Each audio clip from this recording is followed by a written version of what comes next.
Hello, welcome to episode 6.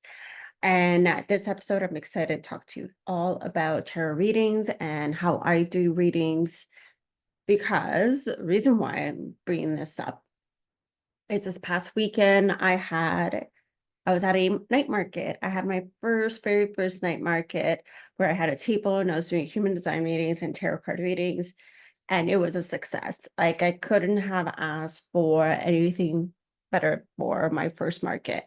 There were people like coming to my table. I at one point had a little bit of a wait list, and it was honestly fun and beautiful. And I met some amazing people, connected with other vendors who have experience in markets, and was able to chat with them, build a community, get to know new people. And so it was truly a lovely experience. And so reason why this led to doing a podcast episode on tarot readings is because I had a lot of like comments and compliments and even questions during that market. What is a tarot reading? Like, what am I expect to get from this? Like, what is it here? Tell me, especially if you are someone who's listening to this and, you've heard about tarot, you maybe remember like, back when Miss Cleo, you you have Miss Cleo on your television, or you imagine what you see in movies where it's like, yeah, your tarot readings, and it's like this magic crystal ball tell you your future.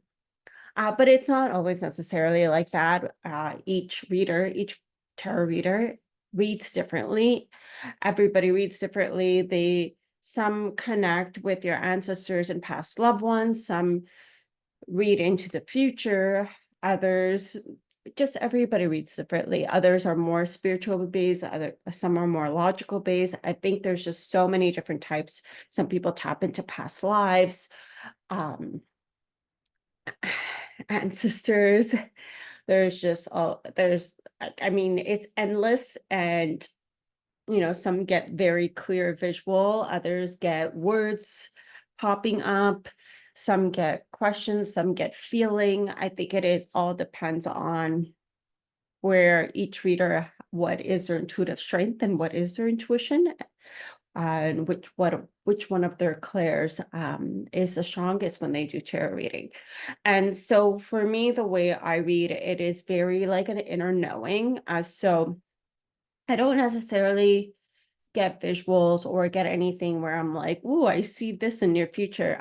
It's none of that. It's more I open up the cards and I just start talking. And it's like whatever comes out is what you're meant to hear based on the cards. And sometimes it's, I do know what some of the cards mean, like the standard definition of like the tarot cards, because I've been using them for a while and like working with them.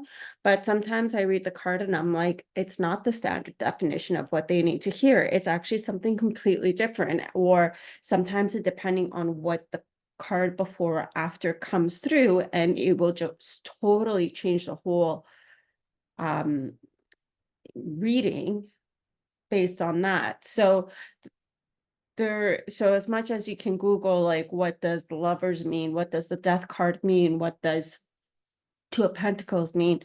Those are some interpretations for sure. And not that they are right or wrong. It's just that it is all intuitively and based on like what kind of spread comes out. And I don't do a specific spread. I do whatever I feel called to, how the cards come out, how they pop up. Like normally I shuffle and then they like kind of pull out. And so it's sometimes it'll be like a past, present, future. I've done a lot of those. Those seem to be like a little bit common. Sometimes it's like where you're at, where you want to go, what obstacles are in your way, or what guidance or advice is being offered to you to move yourself to that next step of where you want to go. And so I guess like the way I read is very much life based, obviously spiritual as well, and mindset. And it is kind of blending in what I do as an inner child and shadow work coach. It blends in what I've done as a life coach and mindset and creating visions and goals and like how to shift and change. So it does it is like intertwined with what I do in my business, and that's how I read it. That's how I read the tarot cards. Now, this is something I will tell you, and every reader will probably tell you, is that you do have free will. So that means that the cards that you receive in that reading and the direction that it is like, portraying for the future can shift. It can shift, or there can be delays, it depending on you. You have free will, you're still your own individual. And if you make a decision that shifts the direction or delays the path, then that is what's going to happen. So it's not all predetermined, predefined, and then this is your ending. It's not that, because I mean, wouldn't that be a little bit boring if we all knew the outcome of everything we were to do? And so sometimes the readings that come up, that have come up, like especially the ones at the market app, there's been a very positive flow of the ones in the market. It was very much like where the current energy of where everybody was at and where are they going, and some guidance for those who needed it. And everybody's response was like, this was exactly what I needed to hear. Like, thank you so much for that. And it was very positive readings, which I love. I love giving positive readings. It feels good. It seemed like there was a lot of people coming out from like a heavy period of the winter time, and now the scales balance is shifting, and like good things are coming. Or they've done like the inner work. They've set their boundaries. They needed to do what they were supposed to do, and now the tables are turning. So there was a lot of that.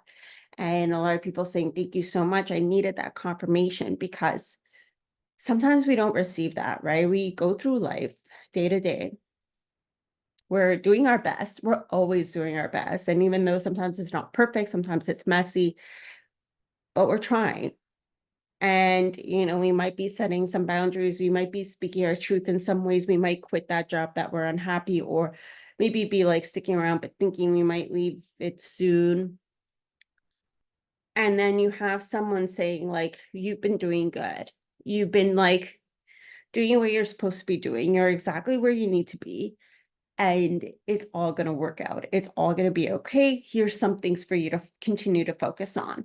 And I think that everybody really did appreciate that. And they were saying, like, thank you so much. Like, they were so appreciative, because we don't have anybody really to tell us that, like, unless we're working with like another coach, mentor, therapist, um, uh, like, or sometimes our partners, may say that to us. Sometimes we do have friends, but in my personal opinion, I don't have everybody always just like being like, oh my God, like, you're doing good. Like, you got this, like, you're on the right path. Like, I'll get it every now and then from some mentors I worked with, like my Reiki teacher who taught me Reiki, or I'll get it from like my spiritual mentor that I've worked for a really long time. So I will get it from some people, and being like, the people that I worked with, and they've seen my journey and they've seen my process, but it's not something you hear often.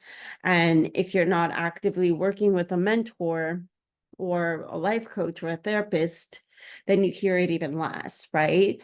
And so I think that is something they really did appreciate. And I remember mentioning it to doing a reading for this girl, and she goes to me, she's like, oh, told her, I'm like, yeah, it's been a very positive, like, all the readings have been pretty positive today. She's like, well, she's like, have you ever had a bad reading? And the thing is, I don't like to call them bad readings. Like, I like to call them challenges, like challenge readings. And I told her that usually those are like the ones that I've done in an hour. And this is where, it's like when someone is in a challenging situation and they want answers, they want guidance, they want clarity.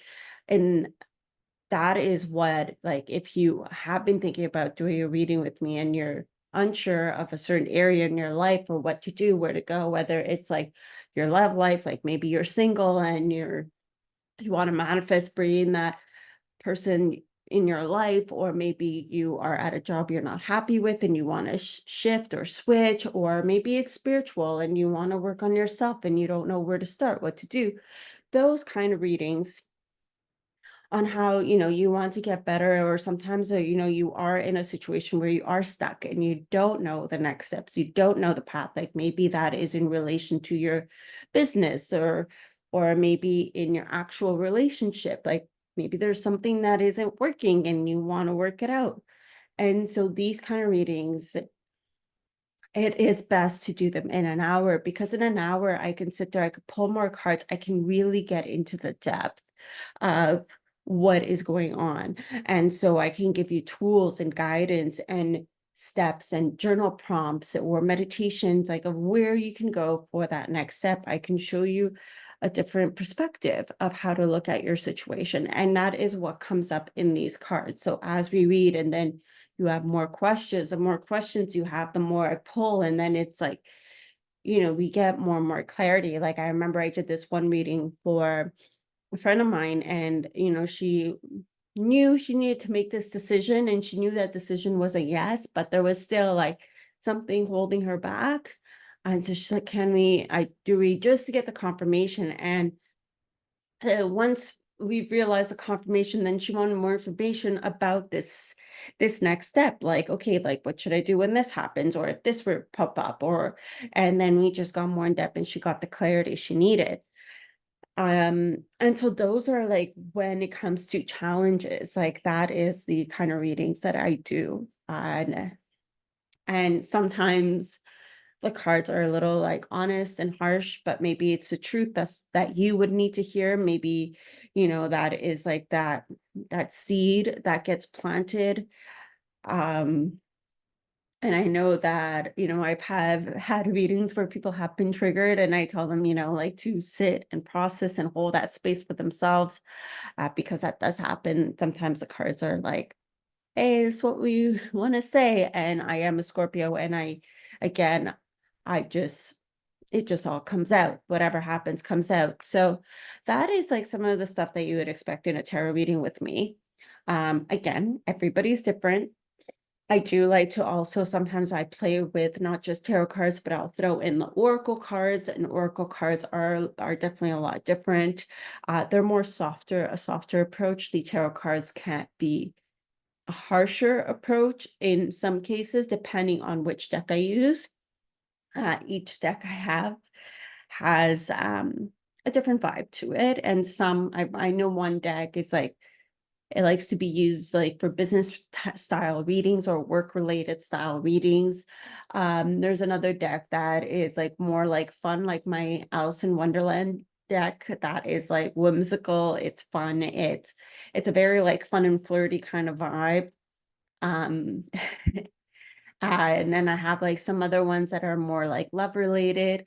So love or relationship related. So each deck has, and it's like as a reading pops up, and I use a Rider Waite consistently because that is like the deck I connect the most to. It is like my number one deck. Like I connect to it visually. I see the photos, I see elements in the photos. Like there's just so much detail in the Rider Waite that I love, and I can read right away, like extremely well. Whereas the other decks, I don't use them as much. So I don't have that same level of connection and depth to them. So I use them more as secondary decks when it comes to the readings, depending on the theme or the topic that we explore. So that kind of gives you an idea of like what to expect. There is never a reading that is there to show you bad news. I don't do those kind of readings. I am one to do readings like I guess the closest would be like more forewarnings. So paying attention to maybe certain offers or people, or certain opportunities that come your way. And usually if the cards want to give you a heads up, then they will. And that is, I trust a card to say that. Sometimes they don't, and sometimes you just need to go through life and experience what you experience for you to learn and grow as a human, and to, learn more about yourself, or learn how to put more boundaries, whatever it is that, obstacles and challenges are there for us to teach us. And so sometimes I've had readings where it's like, okay, like you might have more than one offer, but they may not all be right for you. And this is where I really hone in and I say, okay, you gotta listen to your intuition. You gotta trust yourself. Trust yourself first and foremost. Listen to your intuition. And if there is any ounce of hesitation, no, like, recognize it, and, like, it's more, like, not so much, like, mental, because I find sometimes we can create stories in our head, and we could say, like, "No, I'm not gonna do this because, then this will create that thing," and etcetera. I'm talking more about, that feeling you get inside you where, maybe it's not a good idea, and you can't explain it, you cannot justify it, but there's just something inside you that you say, "You shouldn't be here, you shouldn't be doing this, you shouldn't take this opportunity." There's, like, a little icky feeling sometimes, you all know what that's like. You have felt it at one point in your life, maybe not frequent, but maybe you have felt it at some point, and that is your intuition speaking to you. And all those moments where you have felt that, this is a good chance for you to reflect. I know I'm going a little bit off the cuff here, but a good chance for you to reflect and see, hey, like maybe like what happened there? What was the outcome? And was a hesitation a feeling or was a hesitation a story in your head? If it was a hesitation of a story in your head, it could have been the outcome would have been good because you created that story. But if it was a feeling and you went for it, going against your intuitive feeling or going against your gut, whichever one it was, what was the outcome? What did you learn? So anyways, back to the tarot reading. So if you are interested, I do have spots for my tarot readings. I do them in person in Pemberton, Whistler, and Squamish. So in the Sea to Sky, and I also have some spots available for Tofino and Ucluelet when I go and visit. So I'm going to put all the links in the show notes, and then for everybody else around the world, you can book tarot readings with me online, and I do them right here through Zoom. Easy peasy. It's the same kind of vibe. And yeah, that's it. So thank you so much for watching and for listening for those who did. And I hope to see you next time. Bye.